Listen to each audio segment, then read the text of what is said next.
આજે આખું ભારત જ્યારે ગણતંત્ર પર્વની ઉજવણી કરી રહ્યું છે ત્યારે સુપ્રસિદ્ધ યાત્રાધામ સાળંગપુર ખાતે ભક્તિ અને રાષ્ટ્રપ્રેમનો એક અદ્ભુત સમન્વય જોવા મળ્યો છે.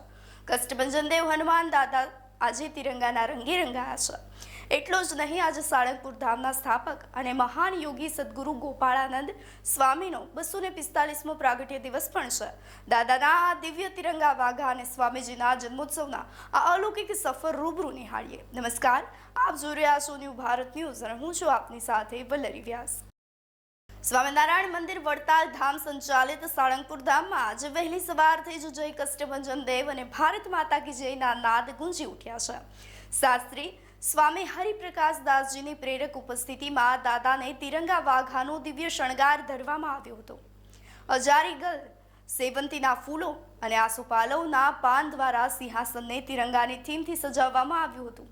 રાષ્ટ્રના કલ્યાણ માટે આ મંદિરના પટાંગણમાં વિશેષ મારુતિ યજ્ઞ પણ આયોજિત કરવામાં આવ્યો હતો, જેમાં મોટી સંખ્યામાં ભક્તોએ આહુતિ આપી હતી.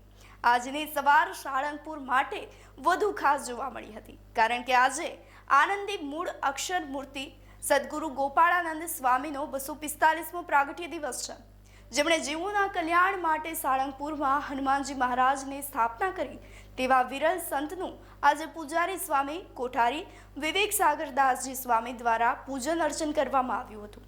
સ્વામીજીના ઐશ્વર્યની અનુભૂતિ આજે પણ લાખો ભક્તો સાળંગપુરની ધરતી પર કરી રહ્યા છે.